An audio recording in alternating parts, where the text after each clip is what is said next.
Hey everybody, it's Kaylee and today I'm going to be batch cooking some pork carnitas. I do this in a Dutch oven and the link to the recipe I took inspiration from will be linked down below. We're going to start by preheating our oven to 300 degrees. What makes these carnitas so good is that you first sear them on the stovetop and then you put them at a very low temp in the oven for several hours in this Dutch oven. One pot recipe pretty much. It's really delicious and I'm going to be making a ton of them.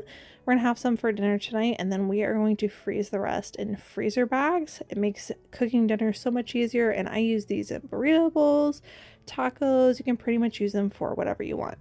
So we're going to start getting that Dutch oven warmed up on medium heat. Here's all the ingredients I'm going to use. It is relatively healthy, a lot of fresh ingredients, and the fresh citrus from these fruits make it so good. We are going to start by cutting up our pork butt or pork shoulder, whatever you want to use, into little cubes. This is all that my grocery store had. Usually I get a big hunk of meat, but these were actually already sliced, which makes it super easy. So I'm just going to cut these up into some smaller cubes so that we can sear them.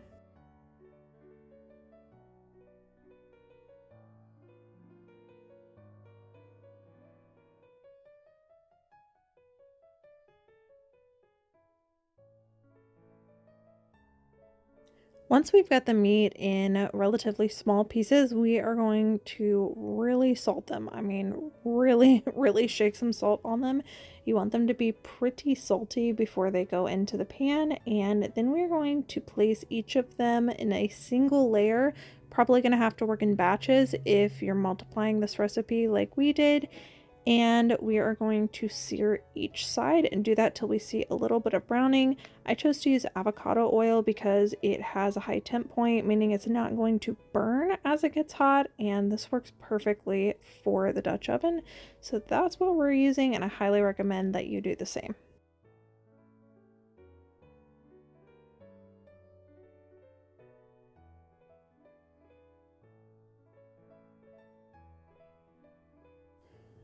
This browning portion where you're getting a nice crust on each side is where the flavor really comes from. So you definitely want to make sure that you are taking the time layer by layer and just doing as much as you can to get browning on the edges. Because again, this is what really locks in the flavor. So just taking a moment to flip, and I'll check it occasionally because we want all the sides to be brown, or at least most of the sides if you can get them to touch.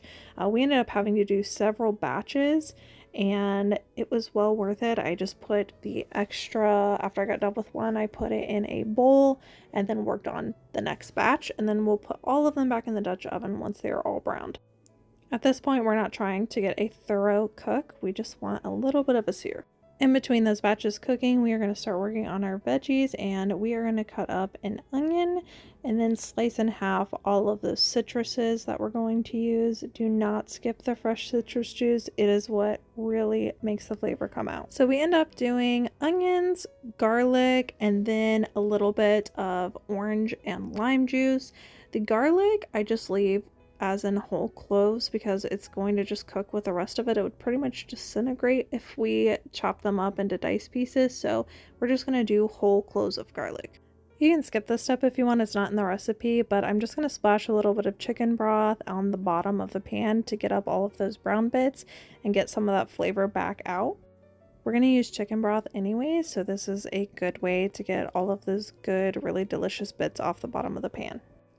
Now we're going to add the rest of the browned meat back into the pan, and then we're going to add all of the rest of our ingredients, all of the fresh veggies, and all of that citrus juice.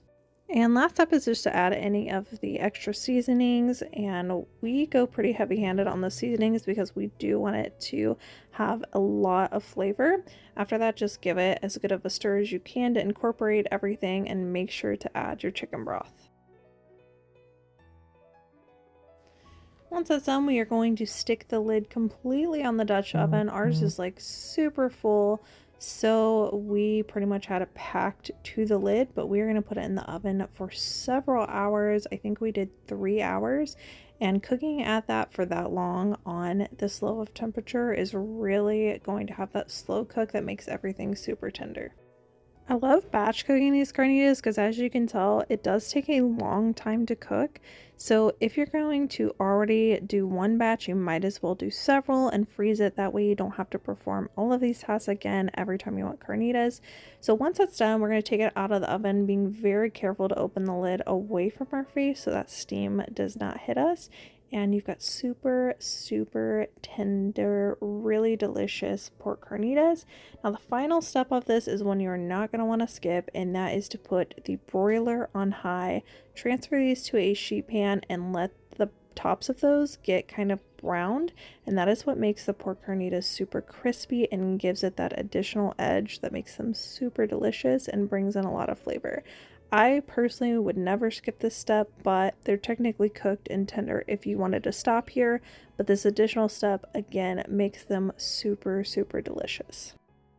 So as you can see, the final result is you end up with some super tender meat with some crispy bits. Again, I love putting these on burritos, tacos, burrito bowls. It's a pretty versatile meat dish, but meat, in my opinion, is a part of every meal that takes the longest to cook and takes the most thought. So if I can eliminate that out of some of my meals and just reheat already fresh cooked meals, that is what we were aiming for with this freezer cooking. So once the meat has cooled off, usually after we've used whatever portion for dinner, we will label some of the Ziploc bags with what it is, making sure to date it. And then we will put the meat in those pre-portioned bags and then lay them flat and freeze. It makes it super easy for storage.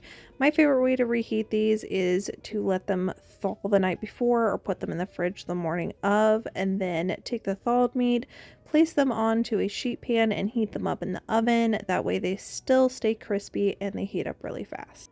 Tonight we decided to eat these as burrito bowls with some yellow rice and some delicious salsa verde. Thank you guys so much for watching this video. We hope that you found it helpful. Hope that you enjoyed watching some batch cooking.